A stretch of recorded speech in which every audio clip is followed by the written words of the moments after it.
The indiscernible flesh and blood of the sacrament. The indiscernible flesh and blood of the sacrament. The indiscernible flesh and blood of the sacrament.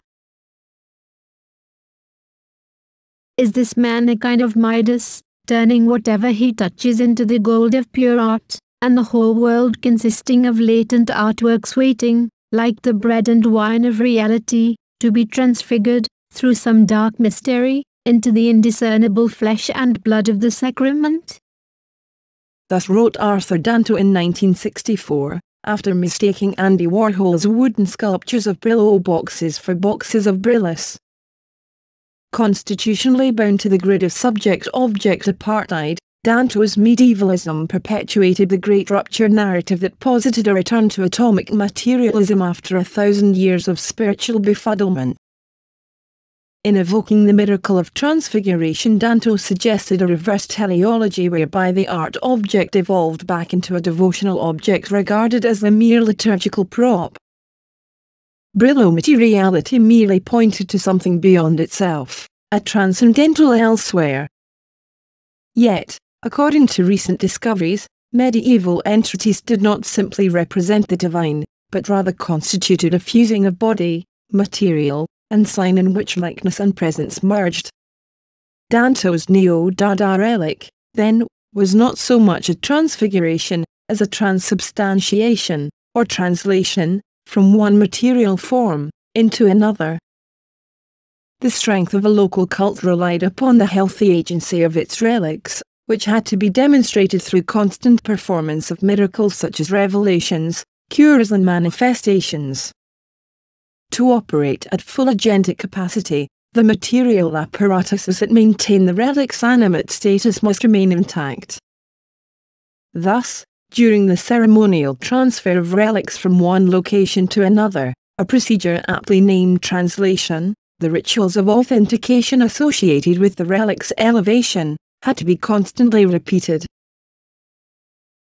Such rituals required the full collaboration of the relics themselves, resulting in some of the most intensively generative creative practices of the age. We refer to the hagiographic tradition of ferte sacra or holy theft. In these accounts of the posthumous lives of desiccated saints, the plundering of relics required the enrollment of the relics themselves as co-conspirators.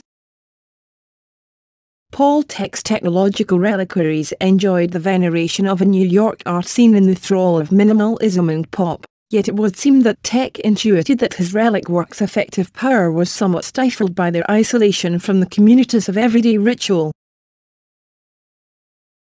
During the period when the autonomy of the art object was being anxiously defended from anthropomorphic or theatrical intrusions from the social body, Thek began working on projects that necessitated a continuous engagement with his materials. In this work in process, as he called it, Thek pursued a medievalist materialism. Matter in the Middle Ages was regarded by clergy and laymen alike as overwhelmingly animated, spontaneously changeable, and, most importantly, weirdly entwined within multiplicities of persons, things, and gods. The person-things of a medievalist cosmology are continually reactivated in the present by the very rupture narratives that attempt to bury them. Under the force of erasure, they burst through the veneer of modernity as polychronic assemblages of material agents, fractured and multiplied across the quasi-thingiverse in a diaspora of palimpsestic entities. Thek's life and works were posthumously reconsecrated in a high-profile retrospective at New York's Whitney Museum. Thek became a legend, an artist's artist, his relics, deactivated, in the dead time of canonization.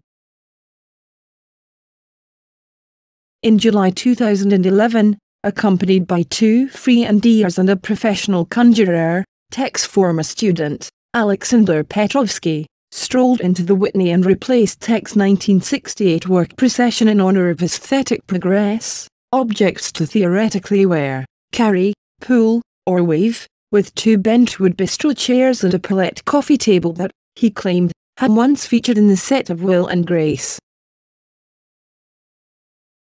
Having been assembled by Thek himself, the wood salvaged from procession in honor of aesthetic progress was both a contact relic, and a person object. It was both the embodiment of tech and of his medievalist materialism.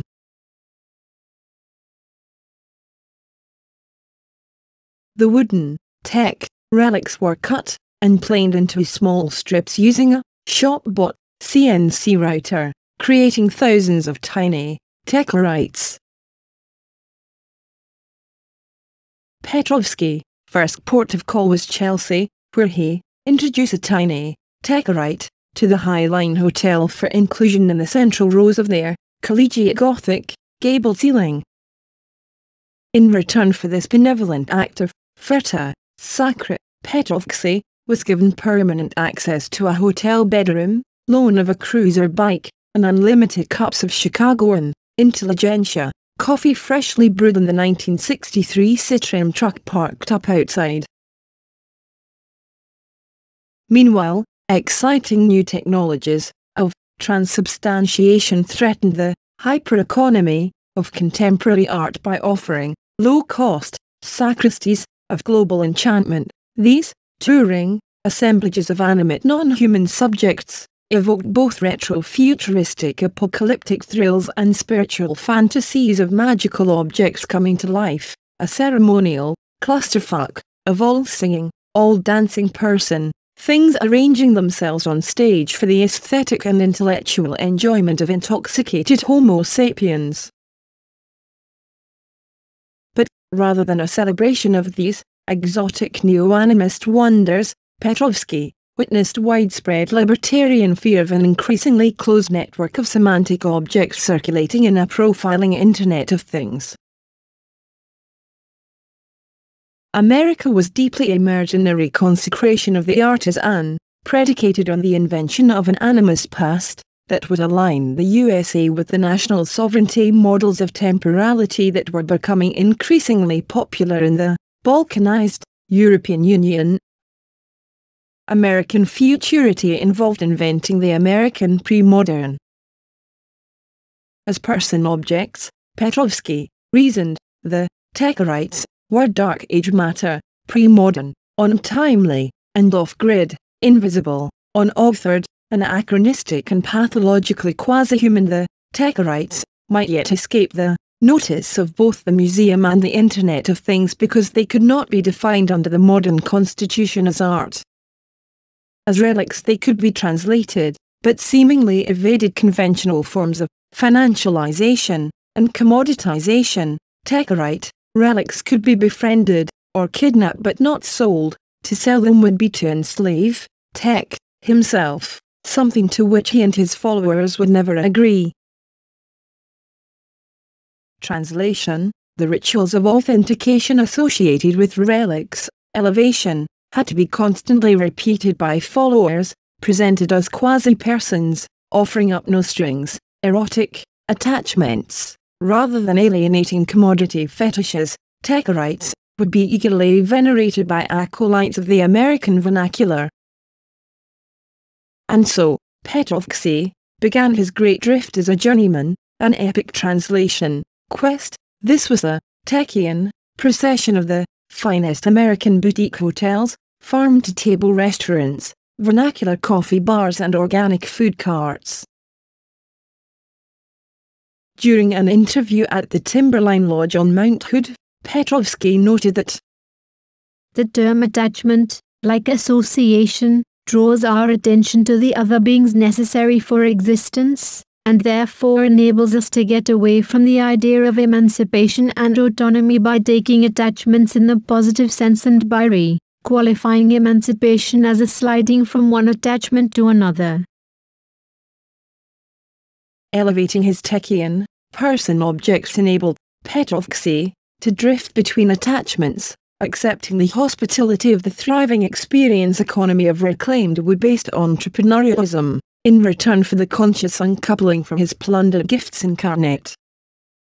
Tech, of course, wholly approved of and participated in Petrovsky's ever-growing cult of relicking the animated matter into real communicative beings. Tech was particularly happy to lend his blessings to pour-overs brewed for Petrovsky in the Nordic ambience of the intelligentsia Wicker Park branch in Chicago.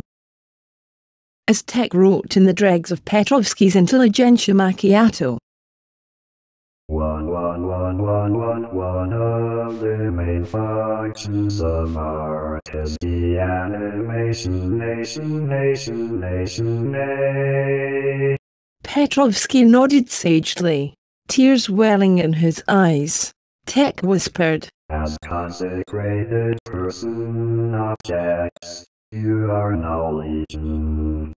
You and your fellow Thekarites must drop the anthropocentric signature and become indiscernible in the midst of the quasi-theivers, quasi-theivers. Quasi-theivers, quasi-theivers, quasi-theivers,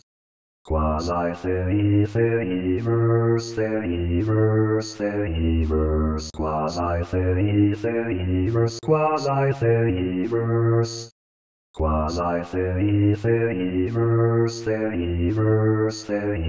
quasi-theivers, quasi-theivers,